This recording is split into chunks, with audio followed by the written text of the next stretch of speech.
Hello 10th class, how are you all? Good morning all of you. We are going a chapter from the diary of Annie Frank. It is the autobiography of little Annie Frank. Annie Frank ने 20 जून 1942 को ये diary सौंपी थी। उसके description जो है इस chapter में चल रहा है। लास्ट जो हमारा लाइन थी इसमें, quarter of the class should be kept back by teachers and the most unpredictable creatures on the earth, यानी कि पृथ्वी पर अध्यापक ऐसे प्राणी हैं जिनके बारे में कोई भी अनुमान नहीं लगाया जा सकता। यहाँ तक हमने किया था। आगे देखना, I am not so worried about my girlfriends and my self. Any कहती है मुझे खुद की तथा अपनी सहेलियों की इतनी चिंता नहीं है। आई विल मेक इट, हम सफल हो जाएंगे। The only subject I am not sure about the maths, फिर भी मुझे सिर्फ एक थोड़ा सा जो श्योर नहीं थी वो मैथ्स में यानी गणित में था। Anyway all we can do it's wait, फिर भी हम केवल क्या कर सकते थे, इंतज़ार कर सकते थे, हम उसके अलावा कुछ भी नहीं कर सकते थे। Until then we keep telling each other not to lose heart, तब तक एक दूसरे को हिम्मत न छोड़ने के लिए कहते रहते हैं। उसके बाद कहती है I get along pretty well with all my teachers, यानी कि मेरी अपने सभी अध्यापकों के साथ अच्छी बनती थी। There are 9 of them, total संख्या में 9 थे वो अध्यापक। 7 men and 2 women, यानी कि 7 आदमी थे पुरुष और 2 महिलाएं। Mister Keesing the old foggy who teaches maths, कहते हैं कि मिस्टर श्रीमान किसिंग जो थे, थोड़ा ओल्ड फॉगी होता है, पुराने विचारों वाले व्यक्ति थे जो कि क्या करते थे, मुझे मैथ्स पढ़ाते थे। हु टीचेज मैथ्स में मुझे मैथ्स पढ़ाते थे। Was annoyed with me for age because I talked so much, मुझे वर्षों से नाराज़ थे वो क्योंकि मैं बहुत बोलती थी क्लास में। आफ्टर सेवरल वार्निंग्स, कई बार मुझे चेतावनी देने के बाद, ही असाइन मी एक्स्ट्रा होमवर्क, और मुझे क्या करते थे, कई चेतावनी के बाद उन्होंने मुझे घर पर करने के लिए फालतू कार्य दे दिया, असाइनमेंट दे दिए। एंड ऐसे ऑन सब्जेक्ट, एक विषय दिया उन्होंने निबंध लिखने को, चैटर बॉक्स और चैटर बॉक्स, यानी कि बातूनी विषय पर मुझे एक निबंध लिखना था। What can I right about that, अब मैं क्या लिख सकती थी इसके बारे में, बातूनी के बारे में आप क्या लिख सकते हैं। I had worry about that letter, उसके बाद मैं बहुत परेशान हो गई। आई डिसाइडेड, मैंने निश्चय किया कि I jotted down the title in my notebook, tucked it in my bag and try to keep quiet, मैंने फैसला किया कि इसकी चिंता बाद में करूँगी। मैंने इस विषय को अपनी कॉपी में लिख लिया और कॉपी को बस्ते में रख दिया और चुपचाप रहने का क्या किया, प्रयास किया। दैट इवनिंग, मैंने उस शाम को, after I had finished the rest of my homework, the note about the ऐसे कट माई आई, उस शाम को घर का दूसरा कार्य समाप्त करने के बाद निबंध के बारे में लिखे शब्दों पर मेरी दृष्टि पड़ी, कहती है, देखा मैंने। I began thinking about the subject while chewing the tip of my fountain pen, कह रही कि अपनी पेन की नोक को चबाते हुए, च्यूइंग मैंने चबाना होता है, मैंने इस विषय के बारे में सोचना शुरू किया। Any one could ramble on and leave big spaces between the words, कह रही है कि कोई भी शब्दों के बीच अधिक स्थान छोड़कर लिख सकता था, लेकिन चालाकी इस बात की थी कि between the words, but the trick, चालाकी क्या थी, was to come up with the convincing arguments to the prove the necessity of talking, लेकिन चालाकी तो इस बात की थी कि बोलने की जरूरत को विश्वास दिलाने वाले तर्क से कैसे प्रमाणित किया जाए। आई थॉट, मैंने सोचा, एंड थॉट, फिर सोचा, एंड सडनली, मैंने अचानक, आई हैड एन आइडिया, मेरे दिमाग में एक विचार आया। I wrote the 3 pages Mr Keesing and had assigned me and was satisfied, यानी कि मैंने श्रीमान किसिंग द्वारा कहे गए 3 पृष्ठों पर लिख दिया निबंध और मैं बिल्कुल क्या थी, संतुष्ट थी, बिल्कुल लिख दिया मैंने। I argued that talking is a student trait, मैंने उसमें तर्क दे दिए कि बोलना जो है, टॉकिंग करना जो है वो क्या है, विद्यार्थी का ट्रेट, मैंने गुण है। मैंने तर्क दिया तो बोलना तो विद्यार्थी का एक विशेष गुण है। And that I would do my best to keep it under control, और उसमें ये भी लिख दिया मैंने, लेकिन मैं अपनी इस आदत को पूरी तरह से कभी छोड़ नहीं पाऊंगी, और दूसरा कोशिश करूंगी कि मैं इसको अंडर कंट्रोल रखूं, नियंत्रण में रखूं।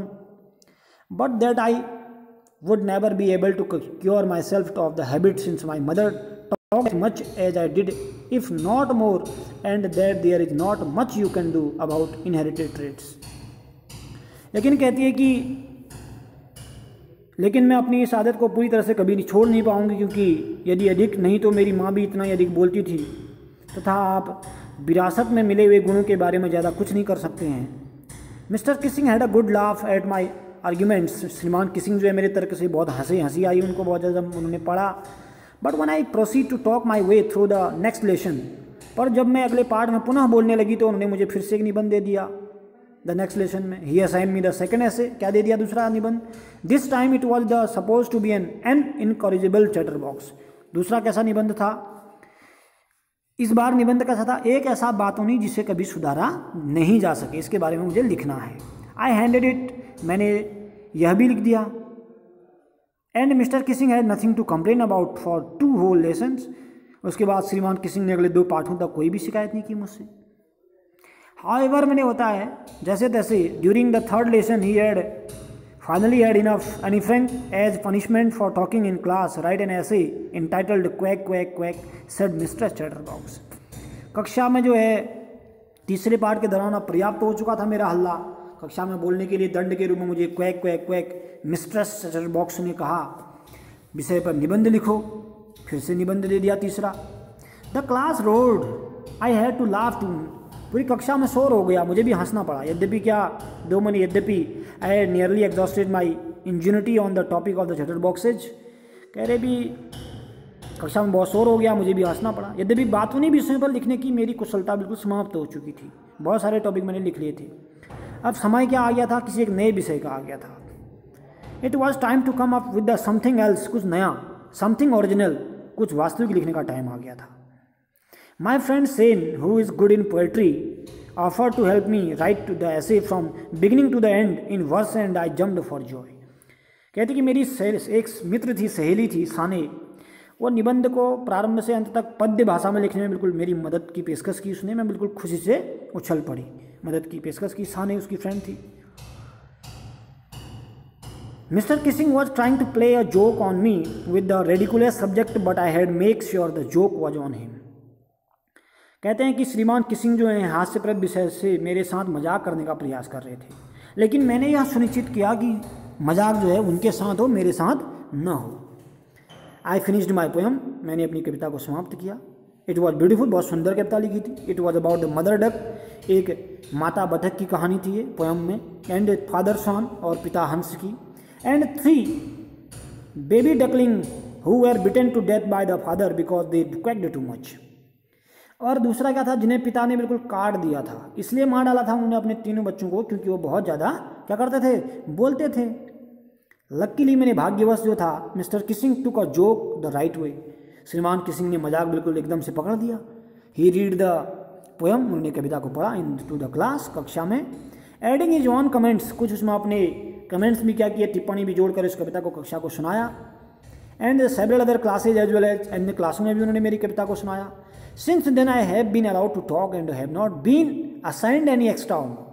तब से अब तक मुझे बिल्कुल बोलने की क्या है, आज्ञा है, तथा मुझे कोई भी फालतू घर का कार्य नहीं दिया जाता। ऑन द कंट्री, मैंने इसके विपरीत, mister Keesing always making jokes these days. इसके विपरीत जो है श्रीमान किसिंग जो हैं आजकल सदा जो है मजाक करते रहते हैं। उसके बाद डायरी में नीचे से लिखा है योर्स एनी। ये जो पार्ट लिया गया है पूरा, the part extracted from the diary of young girl with a slight adaptation है, यानी कि एनी फ्रैंक की अपनी ऑटोबायोग्राफी है, जिसको उन्होंने 1942 में सबके सामने 20 जून 1942 को ये उन्होंने क्या किया था, दुनिया के सामने डायरी रखी थी 20 जून 1942 को। और टोटली क्या है, एनालिज मैरी फ्रैंक जो हैं, द टाइमिंग पीरियड मैंने बोला था, when the family of hiding Amsterdam during the German occupation of the Netherlands, world war second, द्वितीय विश्व युद्ध की बात है। जब फैमिली उनकी एम्स्टर्डम चली गई थी, बाद में नाजी लोगों ने क्या कर लिया था, जर्मनी को अपने ट्रैप्ड में कर लिया था, नाजी जो है नीदरलैंड्स। और 1942 में वो छुप गए थे कहीं अपने पिताजी के साथ, ठीक है ना। उनकी सिस्टर है मार्गोट फ्रैंक, फादर हैं ऑटो। तो डायरी को उन्होंने, एनी फ्रैंक ने अपनी 13 बर्थडे, मैंने कि 13वें जब उसका जन्मदिन था, तो उसको उस टाइम पे उन्होंने इसको लिया है, लोगों के सामने, दुनिया के सामने प्रस्तुत किया है। तो इट इज़ अ वेरी क्या मार्मिक कहानी है पूरी ये, ठीक है ना। ह्यूमरस भी है, हास्यप्रद भी कह सकते हैं आप इसको, ह्यूमरस स्टोरी, क्योंकि इसमें डक्स की जो स्टोरी देते हैं टीचर्स, एक प्रकार का ह्यूमरस ही है। तो एनी फ्रैंक की जो ये पूरी ऑटोबायोग्राफी है, आपने कोशिश करनी है कि ट्रांसलेशन ठीक से समझ में आए। बीच बीच में आप पॉज करके भी इसको समझ सकते हैं, और वर्ड मीनिंग आपको बीच बीच में आए होंगे जो ध्यान में, तो उनको अपनी फेयर कॉपी में करना है। नेक्स्ट वीडियो में आपको इसके क्वेश्चन आंसर भेजे जाएंगे। मैंने आपको बहुत बार बता दिया कि क्वेश्चन आंसर में आपको सिर्फ और सिर्फ थिंकिंग अबाउट द टेक्स्ट के क्वेश्चन करने हैं। बाकी जो इधर प्रैक्टिस में होते हैं जैसे क्या थिंकिंग अबाउट द लैंग्वेज है, और इधर मैच कंपाउंड्स वर्ड्स है, फ्रेजल वर्ब्स हैं, ये सब पूरा का पूरा काम एक्टिविटीज़ का बेस रहता है। तो आप इसको कहीं सीखने के लिए अपनी रफ कॉपी में कर सकते हैं, लेकिन फेयर कॉपी में सिर्फ आपको क्वेश्चन आंसर करने हैं। ये देखो, ओरल कॉम्प्रिहेंशन चेक और थिंकिंग अबाउट द टेक्स्ट, ये क्वेश्चन करने हैं। नीचे के क्वेश्चन करने नहीं, इधर थिंकिंग अबाउट द लैंग्वेज नहीं करना है, फ्रेजल वर्ब्स ये इधर मैचिंग का है, सेंटेंस मैचिंग का मीनिंग, ठीक है ना।